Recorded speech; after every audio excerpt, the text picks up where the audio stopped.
nous vous avions parlé sur l'historique du président Mobutu. Nous voulons maintenant vous parler sur Monsieur Félix Tshisekedi Tshilombo. Nous allons essayer un peu de vous parler parce que pour Mobutu, nous avions compris qu'il a prôné le régime dictatorial, il a dirigé le pays de sa façon.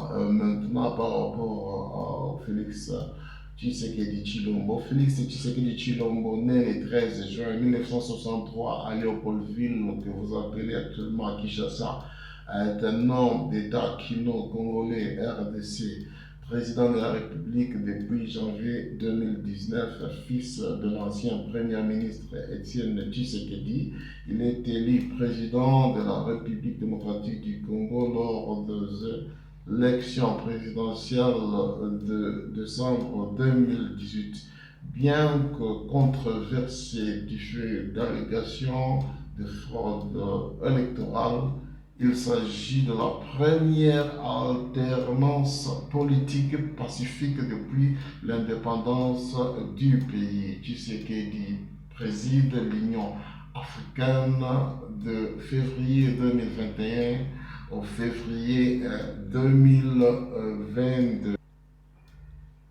Il s'est fait qu'au début des années 1980, Étienne Tshisekedi est exilé par Mobutu dans le Kasaï avec sa famille, puis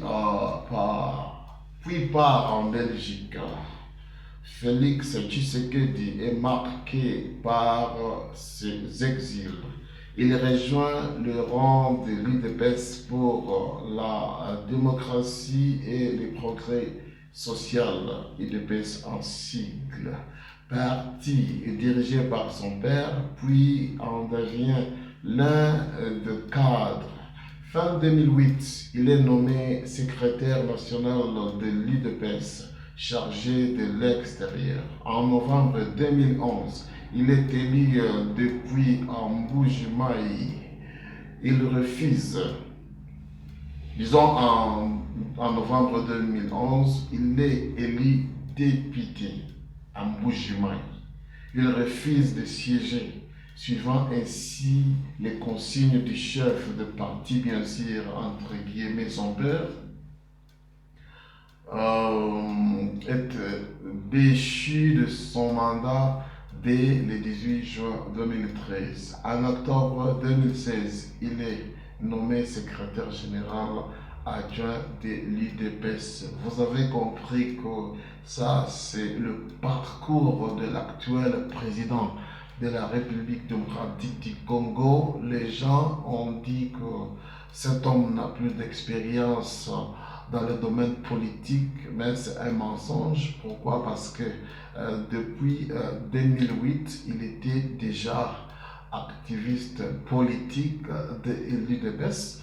Eh bien, si nous essayons un peu de calculer les années, ça fait déjà 10 ans, parce que les élections ont lieu en 2018. Il a été élu comme député au Grand Kasaï. Et bien sûr, il a refusé de siéger. Pourquoi? Parce que son père n'était pas aussi dans le gouvernement, c'est-à-dire il n'a jamais travaillé dans le gouvernement de M.